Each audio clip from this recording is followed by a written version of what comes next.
Ready to ditch the dye? This is 10 steps to going gray, must-dos to help you have an easier transition. Hello silver friends, or soon to be silver friends. This is Jolie from 𝐿 and today I wanted to get into 10 things I wish I had learned that I had known before I started going gray, because I think they would have helped me have an easier time with the process. And at the time when I ditched the dye, of course, there were no resources out there for embracing your gray hair, and I feel like it's a good time to put a resource out there on this specific topic because there wasn't one for me and I want there to be one for you. If that sounds good to you, let's get started. Number 1 is pick a date to stop. I think a lot of times when we want to stop doing something, we kind of hem and we haw and we never really commit to making that decision. And it's the first step in the process to quitting anything. So pick the date. Pick the date that you would normally go buy that new box of dye and don't go buy it. Or the next time you have an appointment for a color, cancel it, and that becomes the date that you started. You can start your clock or your calendar wherever you like, the last dye job or the one you canceled, but pick a date and stick with it. Number 2 was one of the most valuable things that I did for myself in this process, and that was I joined a silver hair Facebook group. There are many out there. One of the main ones that I'm involved with is Silver Revolution. If you want to join us, I'll put a link in the description box below. But I found the support of others to be invaluable in this process because these groups, some of them are the loveliest places on the internet, and the women in them are so supportive and so kind that you will have a whole new group of friends and a whole group of cheerleaders cheering you on and helping you stay inside the process. So number 3 is collect inspiration. I did this for a while before I chose to ditch the dye. I was collecting inspiration on Pinterest. I used Pinterest because I love collecting theme-specific things on boards, which is one of the great things about Pinterest. And I collected photos of women that I admired that had silver hair, or women that were like me that had similar hair types to me, and that I felt like maybe my hair would look like. So it was very helpful to me to collect this large collection of images because they inspired me and they showed me that there were other women in the world embracing their gray hair and there was absolutely nothing wrong with it. So I really encourage you either to collect photos on your phone or Pinterest or wherever you like to keep those kinds of files where you can actually look at them regularly, because they are very helpful. And if you find one photo in particular that you feel like is probably what your hair is most closely going to look like, or that you want, the goal to be, I would print that photo and stick it on your mirror or your fridge so it's a constant reminder to you of what the goal is. Number 4 is pick your method.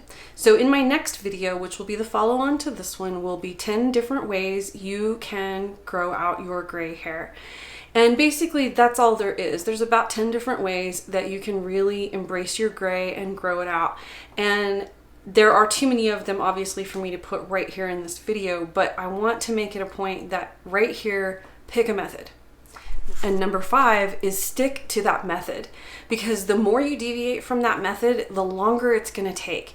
And if you have long hair, it can take up to 4 years to do just a cold turkey grow out. So keep that in mind. You want to shorten the process as much as possible, obviously, but you don't want to elongate the process either by dilly-dallying around with different methods or trying this or trying that. It is one of the mistakes that I made in my process is I did not commit 100% to cold turkey, and I had a couple of setbacks because of that. So number 5 is stick to the method that you pick. Number 6 is embrace the time that it takes, because it's going to take the time that it takes. However short or long your hair is will dictate how long it's going to take, and no matter what method you choose, you will still have to wait for it to grow out into your 100% natural color. So even if you shave your head, you'll still have to grow that out if you choose to grow your hair back out. And if you choose to do the overnight transition with salon help and bleach it all down to silver with toner and everything, you're still gonna have to grow all of that off of your hair in order to embrace your 100% natural color. So just remember to embrace the wait. Number 7, start now in preventing heat and UV damage and mineral buildup. Heat and UV damage, once they occur, are permanent, and then you have to grow that back off again.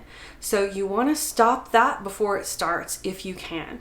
And it's really simple. You need a really good heat protectant and UV protectant, and you need to turn down the tools, turn down the heat on your tools so that they are not burning your hair and causing that permanent discoloration.